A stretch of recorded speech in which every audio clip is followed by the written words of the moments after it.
Merci à tous d'être venus. Je m'appelle Olivier, je suis consultant SRE chez Xebia depuis maintenant 9 mois. Je suis très content d'y être. Aujourd'hui, je vais vous parler d'orchestration. Orchestration dans plusieurs sens du terme. L'orchestration concernant les conteneurs. Est-ce qu'il y a un parallèle avec la musique? Comme vous pouvez vous en douter, le mot orchestration, on en entend parler depuis quelque temps au niveau des conteneurs, l'orchestration en informatique. En ce qui concerne la musique, ça fait depuis 500 ans que ça existe. Alors pourquoi ce mot sur les conteneurs? Moi, c'est deux sujets qui m'intéressent beaucoup, que ce soit côté conteneur ou côté musique. Donc je vais pouvoir vous en parler aujourd'hui parce que j'ai un minimum de connaissances et de compétences sur les deux. Alors attention, ceci dit, je vais être le plus transparent possible aujourd'hui, mais je suis ni chef d'orchestre, ni orchestrateur de musique. Donc si je dis des bêtises, désolé d'avance, j'ai un minimum de connaissances et j'ai fait contrôler par des gens de la profession. C'est deux sujets qui me tiennent à cœur, et également, il y a beaucoup de confusion qui règne sur ce domaine. Quand on parle d'orchestration musicale pour des informaticiens, on a souvent tendance à penser au chef d'orchestre qui est ici, et ce n'est pas du tout le cas. Donc, je passe directement sur les conteneurs en informatique. Avant les conteneurs, comment ça se passait?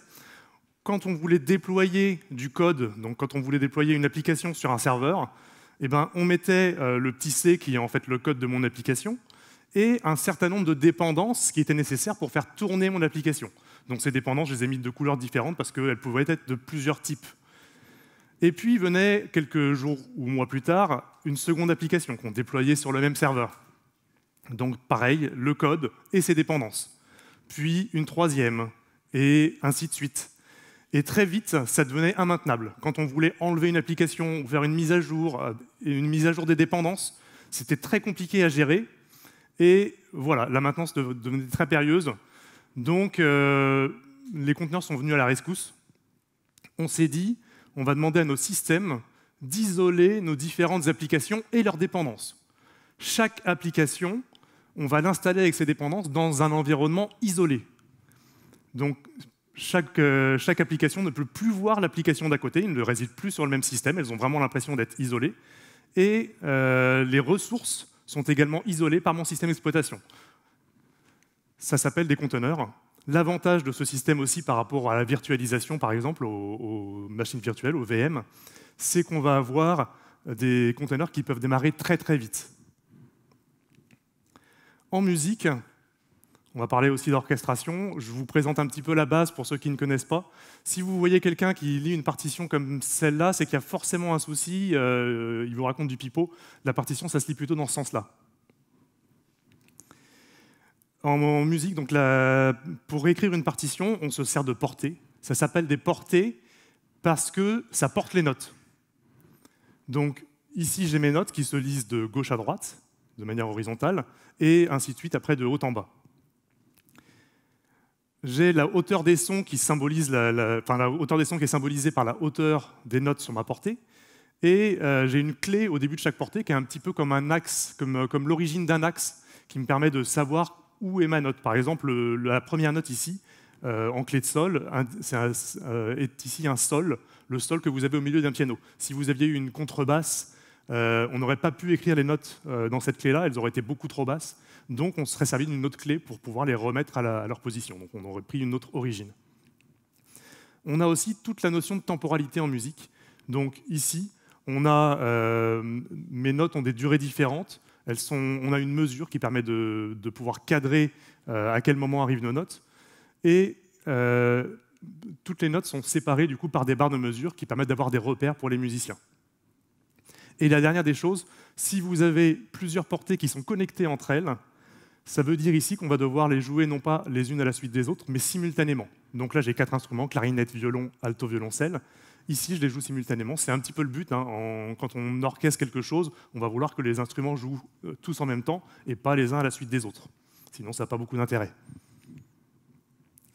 Donc l'orchestration pour les containers. De quoi il s'agit? Alors la définition qu'on peut trouver sur Wikipédia, c'est une définition générale sur l'informatique, mais ça vaut pour les conteneurs. L'orchestration décrit le processus automatique d'organisation de coordination et de gestion de systèmes informatiques complexes, de middleware et de services. Alors, comme ça, c'est un petit peu compliqué à comprendre, mais si je vous refais un schéma avec mes conteneurs, j'ai mes conteneurs qui sont à gauche, et je veux les faire tourner sur un ensemble de machines qui sont sur la droite. Mon orchestrateur, son but, c'est de dire, eh ben, tel conteneur, je vais les envoyer sur telle machine, je vais les faire tourner sur telle machine.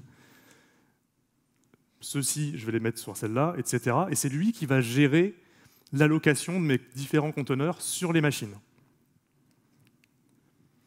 Autrement dit, j'ai une charge de travail qui sont mes conteneurs, c'est eux qui vont devoir tourner quelque part, et j'ai un certain nombre de ressources à disposition qui sont mes machines, qu'on appelle des nœuds vulgairement. Donc ces ressources, c'est du CPU, donc du temps microprocesseur, du temps processeur, de la RAM, de la mémoire vive, du disque, et on peut voir également des performances disques, ce qu'on appelle les I/O.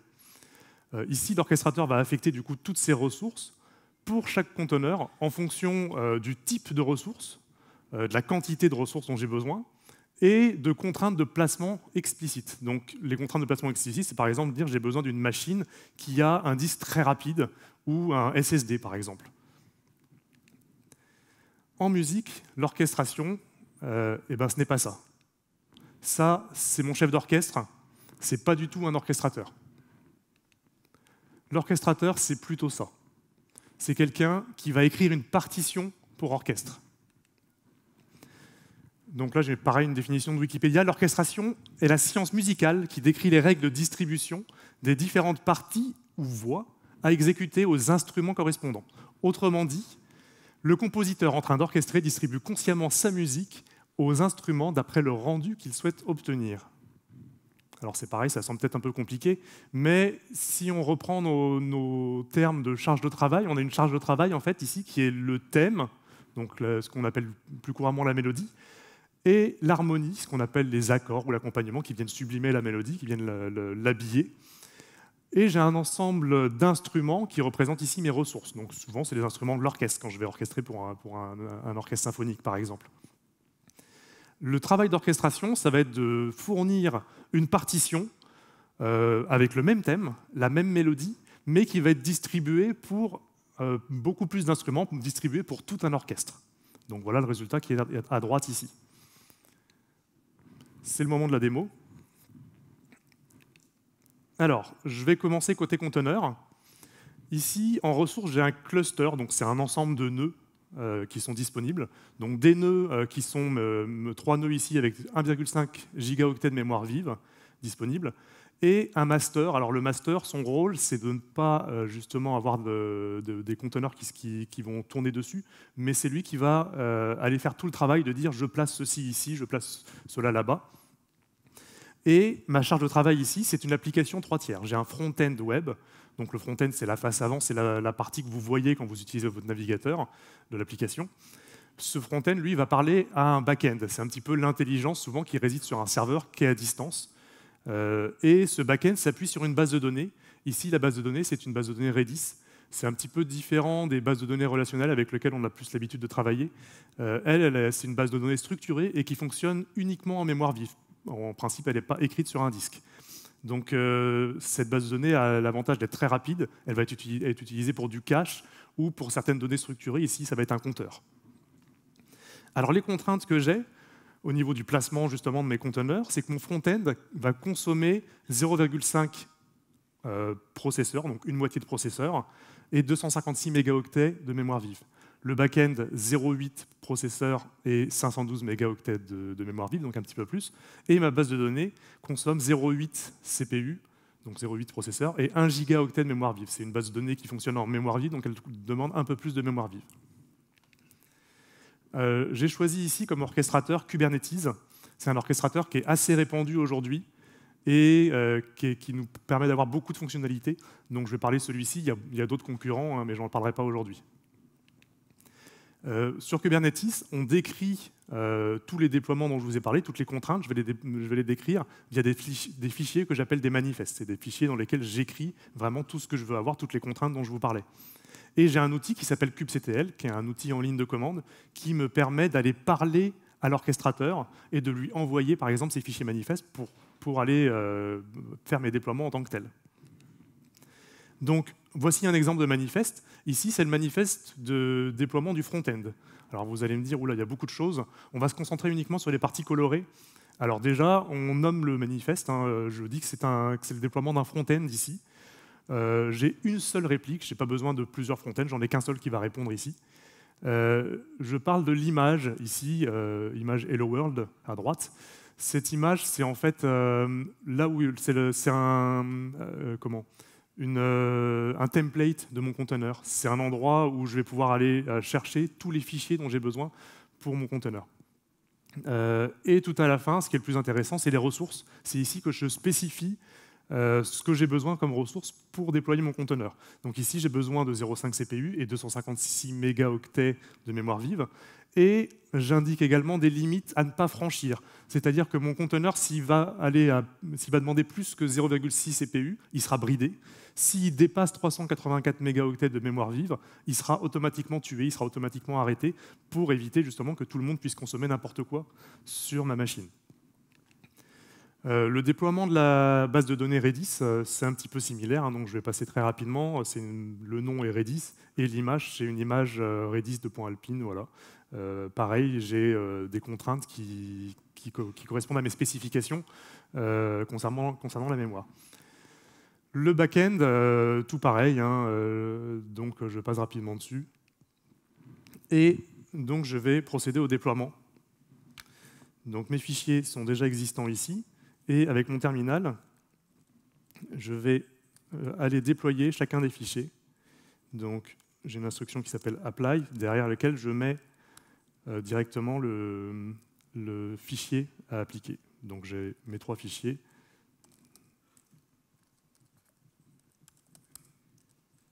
Et je vais pouvoir aller regarder directement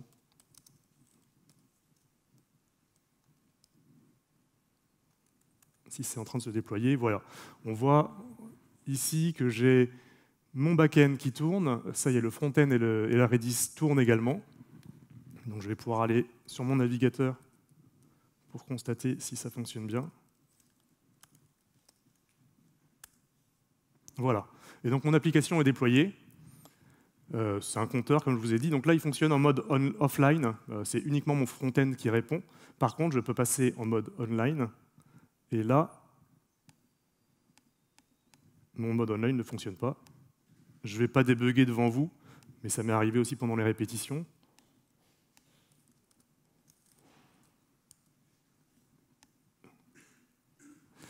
Je vais passer à la suite. Donc, ce qu'on a vu, en tout cas, c'est que j'ai déployé mes 3 conteneurs et je ne me suis pas posé la question de savoir sur quelle machine je les envoyais. C'est l'orchestrateur qui a fait ce choix à ma place. Autrement dit, ici, j'ai mon front-end qui a été déployé sur un nœud, ma DB Redis sur un autre nœud et mon back-end sur encore un autre nœud. Ici, on voit très bien, je vais vous rafficher le tout. Voilà.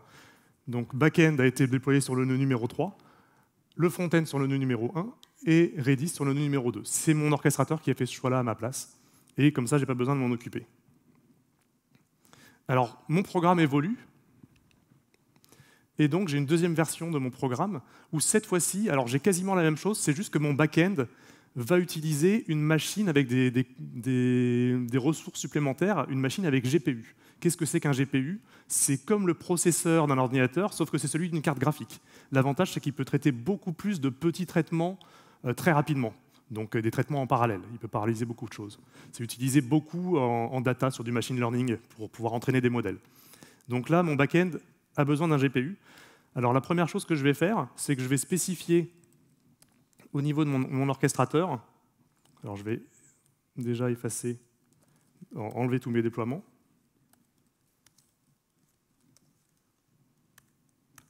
Voilà. Je vais spécifier au niveau de mon orchestrateur plusieurs choses. La première chose, je vais prendre mon nœud numéro 3 qui a le GPU et je vais lui dire que je donne un label à ce nœud, une étiquette, pour lui dire que ce nœud a un GPU. Ça va me permettre après d'envoyer mon back-end uniquement sur ce nœud-là et pas sur un autre. Et ça ne suffit pas en fait, parce que si je donne cette instruction-là pour mon pod, enfin mon container, pardon, de se déployer au niveau du nœud qui a le GPU, ça n'empêche pas les autres conteneurs de se déployer dessus également. Donc maintenant, je vais appliquer ce qu'on appelle une teinte. Et je demande à mon nœud numéro 3 d'accepter uniquement les conteneurs qui ont une étiquette, eux aussi, qui s'appelle GPU only. Donc je fais vraiment un match dans les deux sens.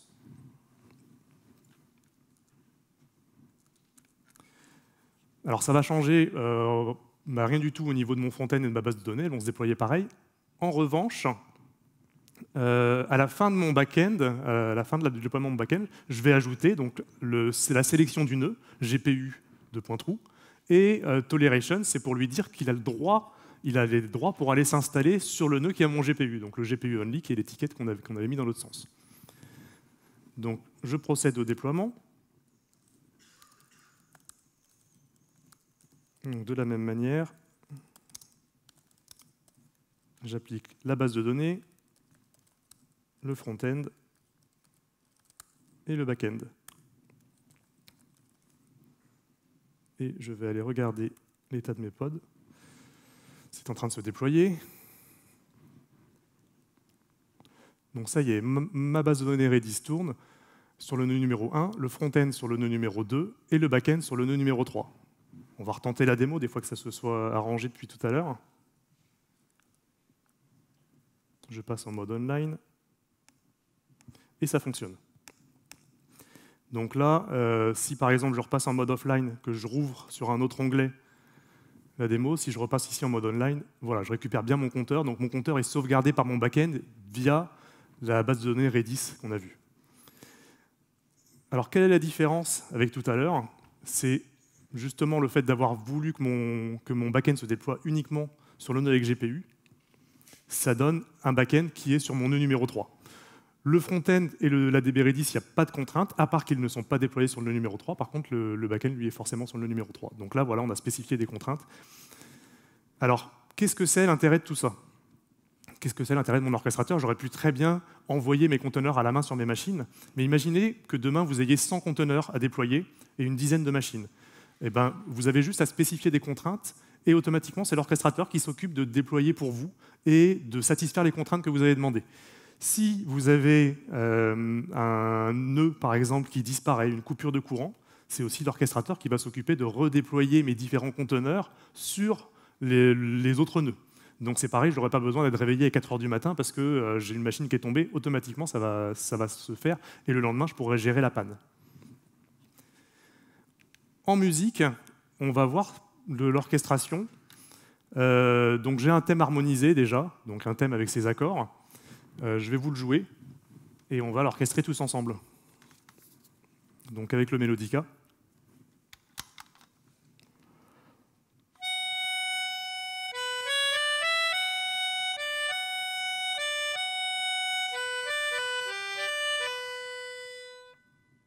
Est-ce que vous avez reconnu? Ouais. C'était un blind test, donc effectivement c'est un extrait d'un ballet d'un compositeur russe qui s'appelle Tchaïkovski, et donc c'est une scène du Lac des Cygnes. On va commencer par l'harmonie. Donc l'harmonie, les accords, je vous les fais écouter d'abord là tel quel au piano.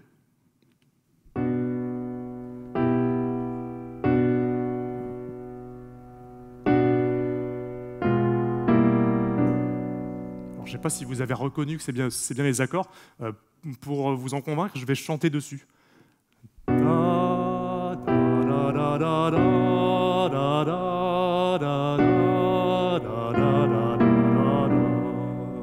Voilà, c'est bien les accords qui correspondent à ma mélodie, c'est ceux qu'a écrit Tchaïkovski. Merci.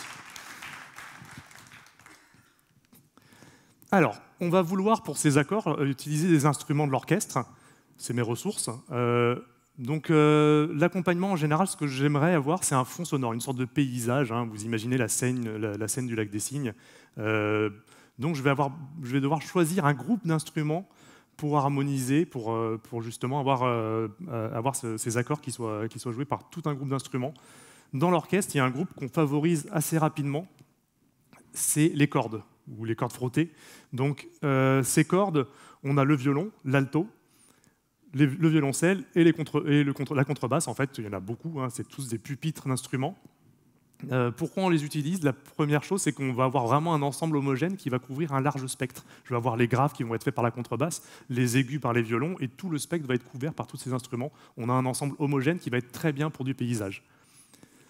La deuxième raison, c'est qu'au niveau de la disposition dans un orchestre, ils sont tous devant, donc si on leur donne rien à jouer, ça va se voir assez vite.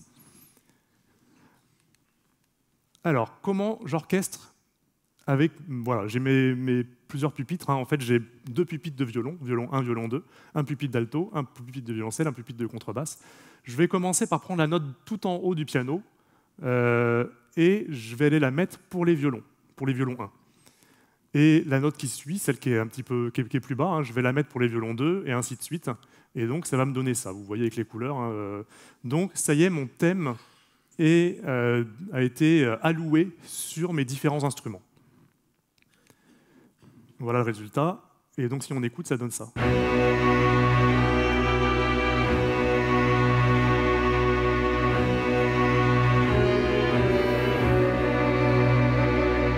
Ça va, ça vous plaît? Alors, c'est bien, c'est propre. Par contre, c'est un peu trop propre. Et moi, je trouve que ça manque de suspense. C'est un peu plat. Il n'y a pas de côté tragique. Et, alors, pas sans vouloir vous spoiler la fin du Lac des Cygnes, à la fin, le cygne, il meurt. Donc on va essayer quand même de donner un petit peu un côté tragique. Pour ça, on a plusieurs recettes qui marchent avec mes instruments à cordes. J'ai une première recette qui est de demander à mes violons, à tous mes cordes frottées, plutôt que de jouer comme ça, de jouer en tremblant, ce qu'on appelle trémolo, et ça se symbolise par les petits traits que vous voyez au-dessus des notes, hein, les 3 petits traits à chaque fois, ça symbolise qu'on va devoir trembler la note, qu'on va devoir en faire plusieurs au lieu d'en faire qu'une seule tirée. Le violoncelle et la contrebasse, ils vont avoir, eux, des notes graves. Je vais leur demander de jouer une seule note, donc d'avoir vraiment un impact précis. Et pour forcer cet impact, je vais leur demander de jouer en pizz. Pizz, ça ne veut pas dire pizza, ça veut dire pizzicati. Ça veut dire qu'on pince les cordes au lieu de les jouer avec l'archet. Et donc, voici le résultat.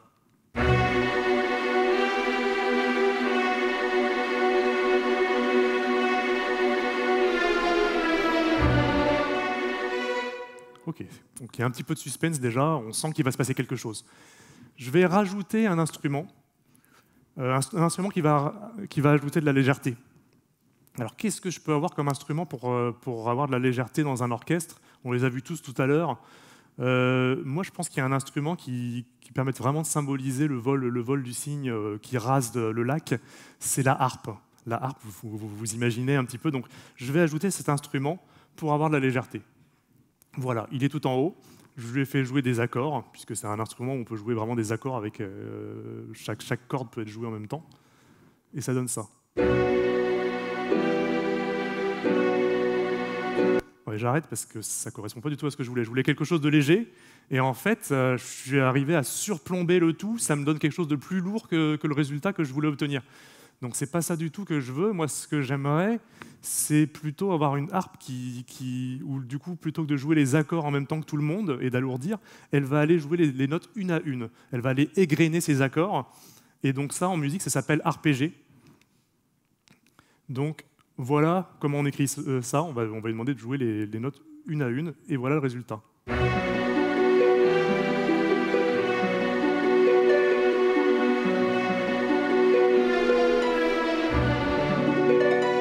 Ah, c'est quand même plus léger, c'est bien. On a notre paysage qui est fait. Ben, ça y est, c'est fini. Ah ben non, il nous manque le cygne.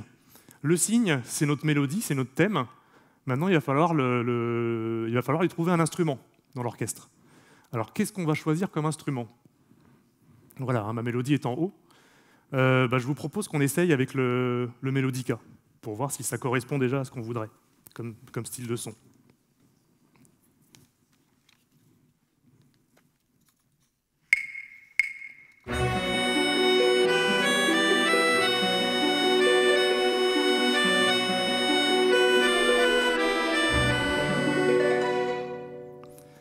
C'est bien, mais ça fait un petit peu balmusette.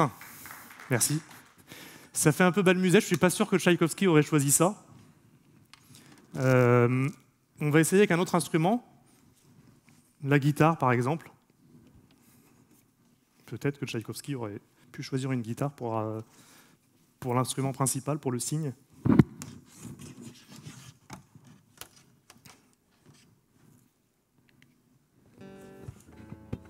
Alors, je ne suis pas guitariste, hein, disclaimer toujours.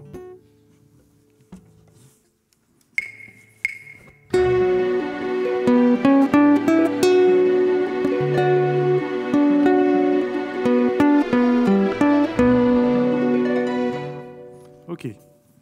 Alors, c'est bien, mais j'ai un son qui est toujours avec des attaques. Hein. J'aimerais bien avoir un son plus continu, un petit peu comme les Melodica, mais pas en mode fanfare. Et du coup, je vais sans doute chercher un instrument qui peut m'apporter cette continuité, un instrument avant. Est-ce que ça vous dit quelque chose, cet instrument? On dirait un petit peu une clarinette. Simplement, il a, au lieu d'avoir un bec, il a une pièce qui est composée de 2 lamelles en bois qui vont vibrer l'une contre l'autre. Et ça nous donne un petit peu ce son.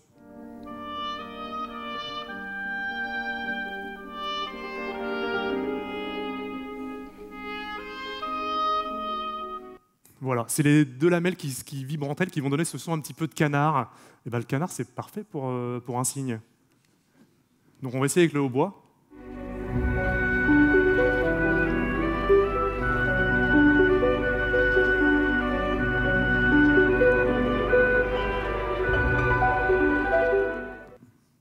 Ok, bravo. Vous avez fini d'orchestrer cet extrait du Lac des Cygnes. Et vous avez également orchestré des conteneurs en donnant des recettes à un orchestrateur.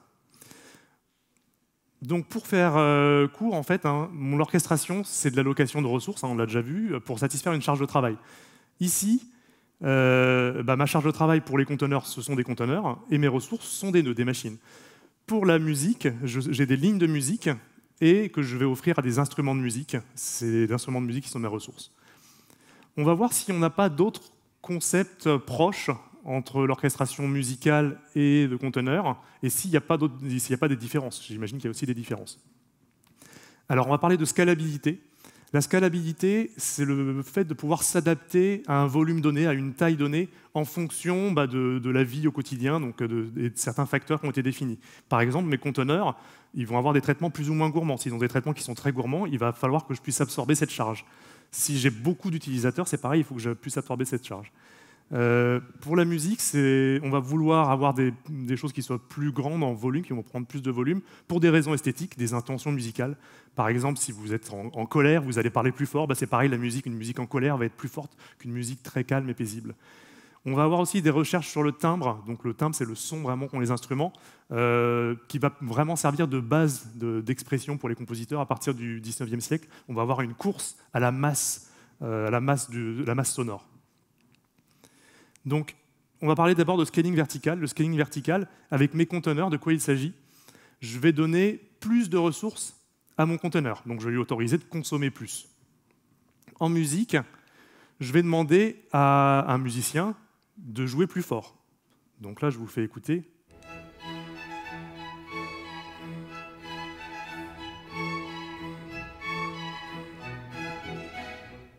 Voilà. Et donc, si je veux faire scaler, que je veux augmenter, que ma charge augmente, voilà ce que ça donne.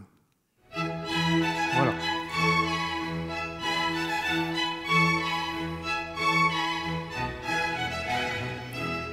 Mes musiciens jouent plus fort, ça fonctionne. Mon conteneur a pris plus d'espace, donc il peut utiliser plus de ressources sur la machine, ça marche aussi. L'inconvénient, c'est que sur une seule machine, mes ressources sont limitées. Je peux même acheter une machine qui est 2 fois plus puissante. Au bout d'un moment, ça va me coûter très cher et je ne vais pas pouvoir aller plus loin que 2 fois plus. Si j'ai mon nombre d'utilisateurs qui est multiplié par 10, on est conscient que ça ne va pas suffire. Au niveau de la musique, l'instrument et le musicien, c'est pareil. Ils ne vont pas pouvoir faire plus. Au bout d'un moment, ils auront beau s'énerver sur l'instrument, ça ne sortira pas plus fort. Donc, on a des limites ici sur le scaling vertical. On va parler de scaling horizontal. Le but du scaling horizontal, c'est plutôt que d'avoir un seul conteneur qui répond aux utilisateurs, je vais augmenter mon nombre de conteneurs et ils vont se répartir les différentes requêtes qui vont arriver. Et donc, je vais avoir, au lieu d'avoir un seul fontaine, je vais en avoir plusieurs. On va voir comment. La musique, au lieu d'avoir une seule ici contrebasse, je vais demander à ma contrebasse de venir avec ses copains. Donc, si je vous fais écouter ici, tendez bien l'oreille.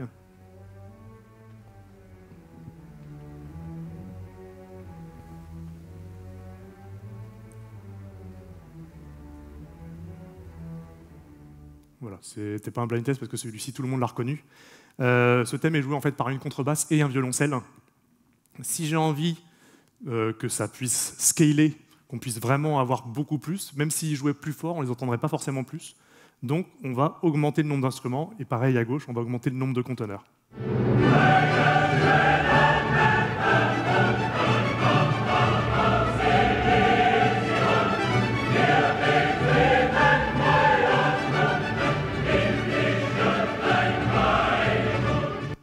Voilà. Le gros avantage ici d'avoir plusieurs instruments ou plusieurs conteneurs, c'est qu'on peut les faire grandir. Si j'ai besoin de 2 fois plus de conteneurs, et je prends 2 fois plus de machines et ça va fonctionner. Si j'ai besoin de 10 fois plus, je prends 10 fois plus de machines et ça fonctionne. C'est vraiment un scaling horizontal. On a aussi également un autre avantage dont on ne parle pas forcément, mais c'est la résilience. Si demain j'ai une machine qui tombe ou un front-end qui ne marche plus, le reste va pouvoir continuer à fonctionner, donc ça va pas se voir, ça va passer inaperçu. Pareil au niveau de ma musique, si j'ai un choriste qui tombe malade, ça ne s'entendra pas sur la masse, ça passera aussi inaperçu. Donc on a de la résilience. Je vais parler de cycle de vie. Ça, c'est une différence qu'on a entre les conteneurs et la musique. Sur mes conteneurs, en général, j'ai tendance à livrer sur un cluster, comme on a vu tout à l'heure, avec mes différents nœuds, une application. Et puis, quelques mois plus tard, je vais en livrer une deuxième, une troisième, etc. Et mon cluster va vivre au jour le jour, il va pouvoir changer de forme parce que, justement, on a des choses qui viennent s'ajouter de manière itérative. En musique, au moment où on livre une partition, c'est le moment final, on considère qu'elle ne va plus être retouchée. Ça arrive qu'il y ait des révisions, mais c'est très très rare. Donc on considère que c'est l'élément final et on n'a pas un cycle de vie itératif. Par contre, le travail de l'orchestrateur est itératif, c'est qu'il va faire comme ce qu'on a fait, ajouter les choses au fur et à mesure. Mais la partition, on a vraiment un élément final qui ne bouge plus. On a aussi une différence sur l'application. En fait, on a vu que mon orchestrateur il s'occupait à la fois de planifier mes ressources et de les appliquer, d'appliquer sur les machines, les différentes machines, de faire tourner mes ressources. En musique, on a un orchestrateur qui va uniquement planifier, il va créer la partition, mais ce n'est pas lui qui va l'appliquer, il ne va pas jouer la partition. C'est le chef d'orchestre qui applique cette partition. Le chef d'orchestre, enfin en fait c'est l'orchestre qui applique ma partition. Mais alors qu'est-ce qu'il fait mon chef d'orchestre dans tout ça? Son rôle, comme on a vu, c'était que l'orchestre pouvait jouer tout seul. Quelles seraient les limites si l'orchestre jouait tout seul? Eh bien, premièrement, on aurait de gros problèmes de coordination. Donc là, j'ai besoin d'avoir quelqu'un qui assure la synchronisation temporelle, qui donne le départ aux instruments et qui fait une battue de la mesure justement pour leur signifier où ils sont rendus dans la partition. C'est lui qui va donner également les intentions musicales. Imaginez souple et très calme, comment est-ce qu'on peut traduire ça musicalement? Lent mais pas trop, à peine plus vite, expressif, emporté.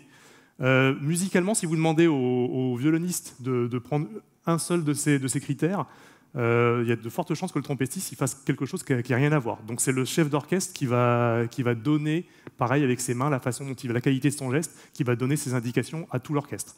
Mais ça, c'est le travail qu'on voit le jour J. En fait, il y a tout un travail préparatoire. Le chef d'orchestre, c'est lui qui choisit le programme d'un concert. Donc il va également faire le travail de préparer sa partition, de savoir qu'est-ce qu'il veut faire, à quel endroit, où est-ce qu'il y a des passages difficiles pour les instruments. Il va gérer toutes les répétitions et faire également de la gestion de groupe. C'est aussi tout un rôle humain, puisque devant lui, il a tout un groupe à gérer. Il y a une différence aussi au niveau de l'automatisation. Mes conteneurs, l'orchestration, c'est un outil qui va gérer automatiquement. Moi, j'ai juste à lui fournir mes contraintes et automatiquement, il va aller gérer tout ce qui va se passer. En musique, mon orchestrateur, c'est un homme, c'est un humain. Il applique une méthode bien connue, il a des compétences en orchestration, mais ce n'est pas un outil qui fait ça automatiquement. Alors, est-ce qu'il existe des outils qui le font? Aujourd'hui, on a certains outils qui commencent à le faire, et sans doute qu'on pourrait donner un tas de partitions de thèmes, mélodies, comme je vous ai donné au début, et le résultat qui est l'orchestration, fait par de nombreux compositeurs, et pouvoir avec ça faire de l'apprentissage à une machine pour qu'elle puisse après faire ce processus, donc ce qu'on appelle du machine learning. Mais je ne vais pas vous en parler plus parce que j'arrive à la fin de mon temps, et donc c'est l'heure des questions.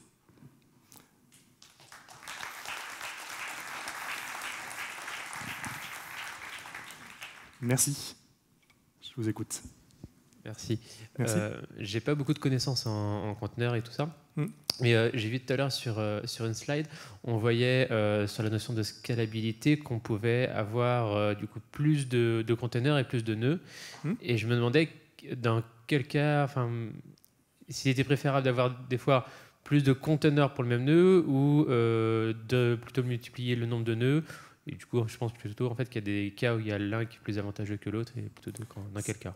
Ça va dépendre de plusieurs choses. Alors, déjà, ça dépend de la charge qu'on a. Si on a besoin de 15 conteneurs qui consomment 2 CPU, par exemple, chacun, c'est clair qu'on ne va pas pouvoir les faire tenir facilement sur une machine. Donc, on va avoir plusieurs nœuds qui vont passer.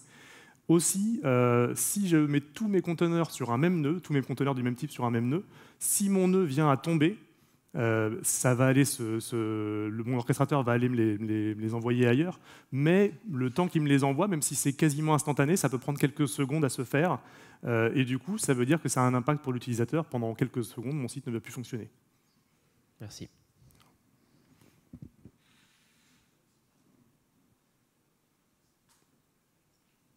Est-ce qu'on a d'autres questions? Oui, là-bas.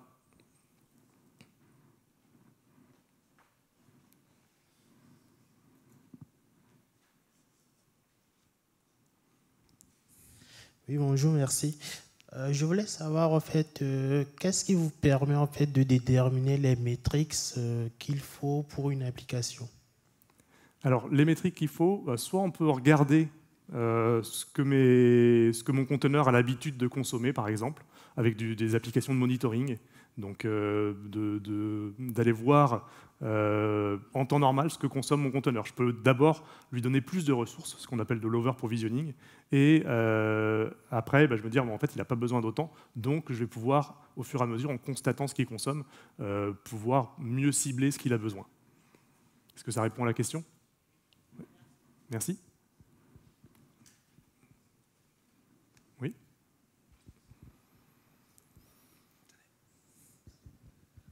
Bonjour. Bonjour. Ma question, quand on reprend l'analogie entre la musique et les conteneurs, on peut dire qu'une partition, c'est une composition. C'est une composition de... Pardon?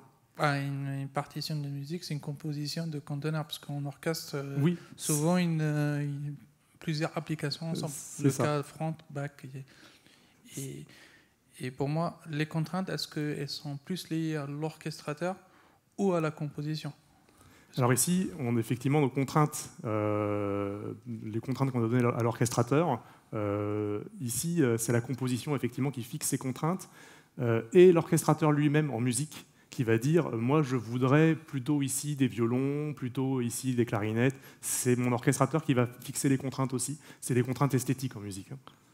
Ok. Voilà. Je ne sais pas où on en est sur le temps, Timekeeper. Pour une question encore, je pense que c'est... Une question, s'il en reste.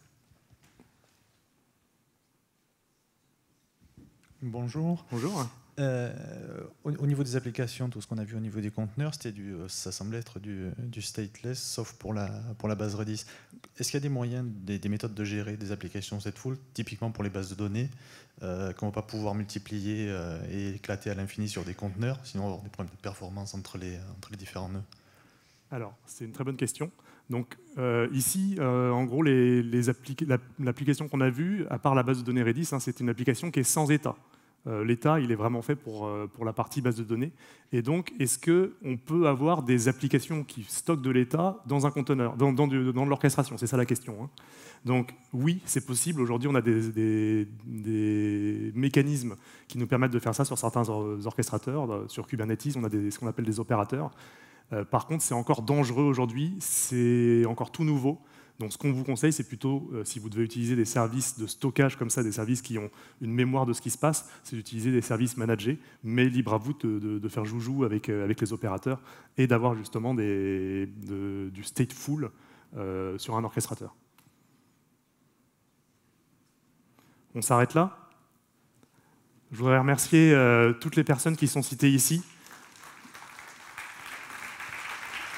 Merci pour cette présentation. Et le public. Merci Olivier.